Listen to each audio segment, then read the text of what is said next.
కాంగ్రెస్ వల్లే అభివృద్ధి సాధ్యమని బీఆర్ఎస్ బీజేపీలకు ఓటు వేస్తే భవిష్యత్ అంధకారం అవుతుందని కాంగ్రెస్ పార్టీకి ఓటు వేసి వరంగల్ పార్లమెంట్ అభ్యర్థి డాక్టర్ కడియం కావ్యని గెలిపించి కేంద్రంలో రాహుల్ గాంధీని ప్రధానిగా చేయాలని పరకాల శాసనసభ్యులు రేవూరు ప్రకాష్ రెడ్డి కోరారు. గురువారం సంగెం మండలంలోని ఎల్గూరు, రంగంపేట, సంగెం, చింతలపల్లి ఎంపీటీసీ పరిధిలోని గ్రామాల Congress party Warangal parliament booth స్థాయి సన్నాహక సమావేశాలు నిర్వహించారు.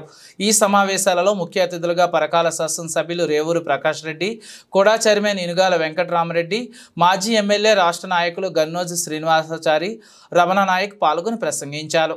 పని చెయ్యని వ్యక్తి అడ్డం పెట్టు చంద్రశేఖర్ రావు చూడండి 10 సంవత్సరాలు చేశా అంటే తెలంగాణ ఇంతకుముందు పార్టీ తెలంగాణ పార్టీ కాదు ద్రోహుల మనం నిల్ల ముంచిండు ఆ ఊళ్ళోడన్నా భయంతో ఎక్కడ వీళ్ళు అంత ఎందు అని భయంతో అందులో ఒక మానాడు బయటి వాడు చేస్తే 2 దన్న ఊరు వాడు చేస్తే ఊరు దన్నట అంతేకాదు మన ఊరు మోసం చేస్తే అన్ని అంట మరి అసలు ఆంధ్రుడు పని చేసి చంద్రరావు కూర్చిన తర్వాత దుర్మార్గమైన పాలన సార్ ఆలోచన అందులోంచి తోటి మతోటి ఎలుగు రంగంపేట ఎలుగూరు స్టేషన్ బిక్కోజీ నాయక్ తండా రేపు జరగబోతున్న పార్లమెంటు ఎన్నికల యొక్క సన్నాహక సమావేశానికి మరి అధ్యక్షత వహించిన గ్రామ పార్టీ అధ్యక్షులు కడారి కనకరాజు రంగంపేట, గుగులోతు రమేష్ నాయక్ ఎలుగూరు స్టేషన్, గుగులోతు రమేష్ బిక్కోజీ నాయక్ తండా, అదేవిధంగా సభ నిర్వహిస్తున్న సోదరుడు చొల్లేటి మాధవరెడ్డి గారికి మరియు మీ అందరి 10 సంవత్సరాలు పార్టీని కాపాడమే కాకుండా మరి ఊళ్ళో టెంపుల్ కడుతున్నారు అంటే నాకు ఇప్పుడే మాధవరెడ్డి చెప్తున్నాడు, ఏ ఒక్కరు కూడా అంత సాయం చేయలేదు సార్, ఏ పార్టీ చేయలేదు. కానీ ఇనుగాల వెంకటరామరెడ్డి గారు ₹1,00,000 మాకు డొనేషన్ ఇవ్వడం జరిగింది. అదేవిధంగా సోదరుడు ఇనుగాల వెంకటరామరెడ్డి గారికి మరి పార్టీని కూడా 10 సంవత్సరాలు కష్టకాలంలో కాపాడుకున్నాడు. సార్ వివిధ కారణాలతోటి ఏఐసిసి ఒక నిర్ణయం తీసుకున్నది, నాకు అవకాశం ఇచ్చారు. మరి నాకు అవకాశం ఇచ్చినప్పటి నుండి కూడా సోదరుడు నాకు అండగా ఉండి ముందుకు తీసుకుపోయిన వ్యక్తి. రెండవ సోదరుడు గన్నోజు శ్రీనివాసాచారి గారు మరి టీడీపీలో వాస్తవంగా టీడీపీ పోటీ చేసి ఉంటే టికెట్ వచ్చే వ్యక్తి, కానీ దురదృష్ట కొద్దీ ఎంతో కష్టపడ్డాడు, కానీ రాలేదు. కానీ నాకు అండగా రావడం జరిగింది. అదేవిధంగా చూస్తే మనం ఇప్పుడు కందకట్ల కళావతి గారు మండల ప్రజా పరిషత్ అధ్యక్షుల వారు, కావుల శ్రీనివాసరెడ్డి గారు జిల్లా అధికార ప్రతినిధి, జనగం రమేష్ సోదరుడు పరకాల అధికార ప్రతినిధి, మెట్టిపల్లి రమేష్ నర్సనాయక్ తండ ప్రెసిడెంట్, అదేవిధంగా బక్కిరెడ్డి సంధ్య గారు మహిళా అధ్యక్షులు, పోతుల ప్రభాకర్ గారు ఎక్స్ సర్పంచ్, యనబోతుల యాకలక్ష్మి గారు ఎక్స్ ఎంపీటీసీ గారు, జనగం శంకర్ గారు యూత్ అధ్యక్షులు, Sahim Baba SC ST BC minority cell అధ్యక్షులు, కంది కిషన్ గారు సీనియర్ నాయకులు, భోగి రవి గారు మండల ఉపాధ్యక్షులు, అరికే సునీత, గుగులోతు భద్రమ్మ మహిళా అధ్యక్షులు, అసోల కవిత గారు బ్లాక్ నాయకులు, మైనార్టీ గ్రామ అధ్యక్షులు యూసుఫ్ పాషా గారు ఎక్స్ సర్పంచులు, ఇమ్మడి అమృత, పెద్దగోని లక్ష్మీనారాయణ గారు ఎస్సీసెల్ గ్రామ అధ్యక్షులు, ఇమ్మడి యేషోబు గారు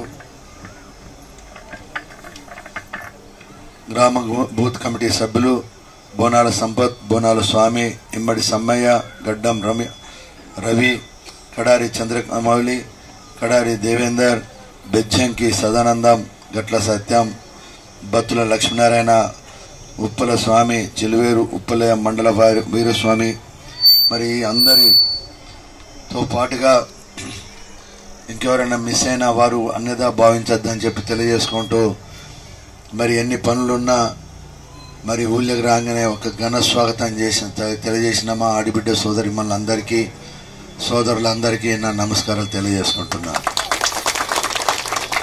కొంచెం అయితే నాకు బాధ అనిపిస్తుంది. ఎందుకు అని అడిగారా?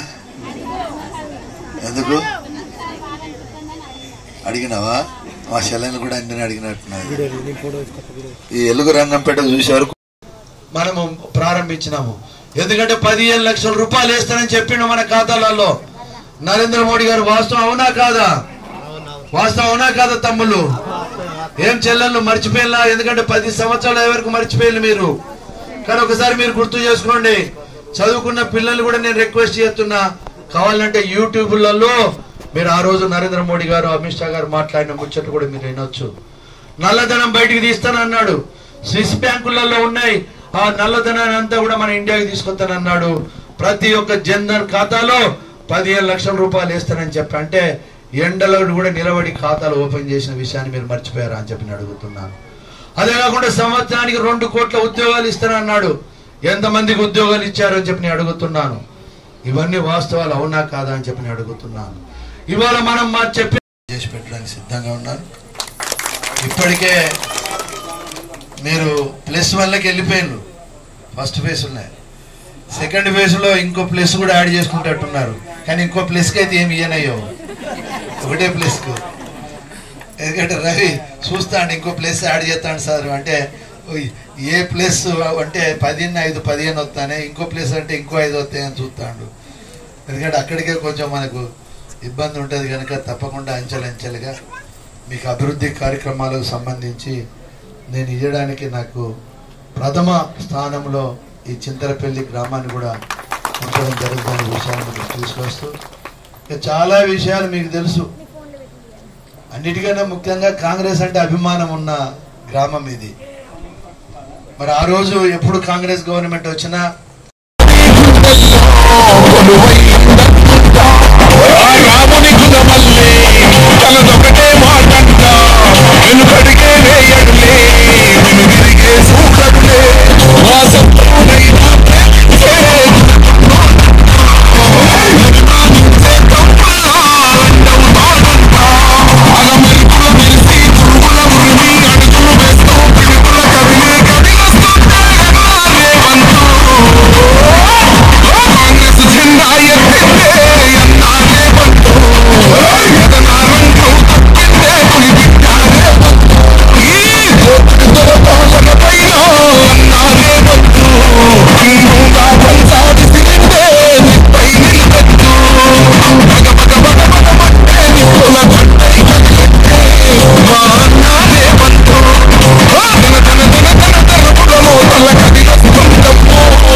ఒక్కడై కొట్లాడాడు, అందుకే పెద్ద నాయకుడై